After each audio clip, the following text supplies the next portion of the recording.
Some people ask, if God is real, why does my life look like this? Why does evil even happen?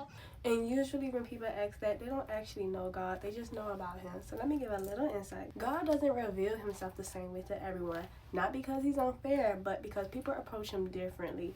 God shows himself one way to people who are walking with him, who are serious, who are uncompromising, and another way to people who are living however they want and still expect God to move on their behalf. And before anybody get offended, let's be clear about something. the Bible Teaches that we are all born into sin because of the fall of Adam and Eve. So from birth, we are not automatically walking with God. Until a person actually chooses God, they are not walking in sonship. Yes. They are moving off their fallen nature.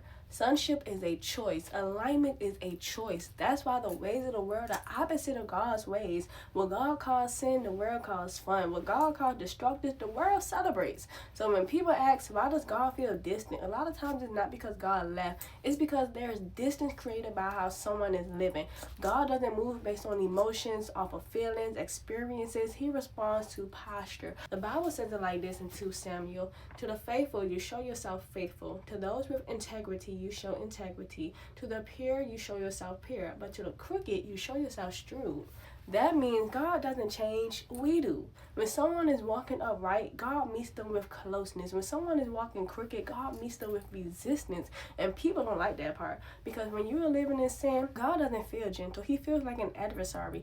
Not because he hates you, he doesn't, but because he's holy. And holiness confronts what's out of order. That's why in this word you constantly see evil exposed, secrets coming out, people getting caught, things done in the darkness being dragged into the light. God doesn't ignore wickedness. He already knows how it's going to end. Evil might look like it's winning for a moment, but it never gets the final move. God has a way of letting people walk themselves right into the consequences of their own choices. So when people say, why do bad things happen? It's not God doing anything wrong. It's God allowing people to reap what they insist on sowing. But here's the part people miss. The moment someone repents genuinely, God stops being an adversary and becomes a father. Same God, different posture. The wicked might prosper for a season, but it doesn't last. And the righteous still go through trials, but they are covered, guided, corrected, and kept.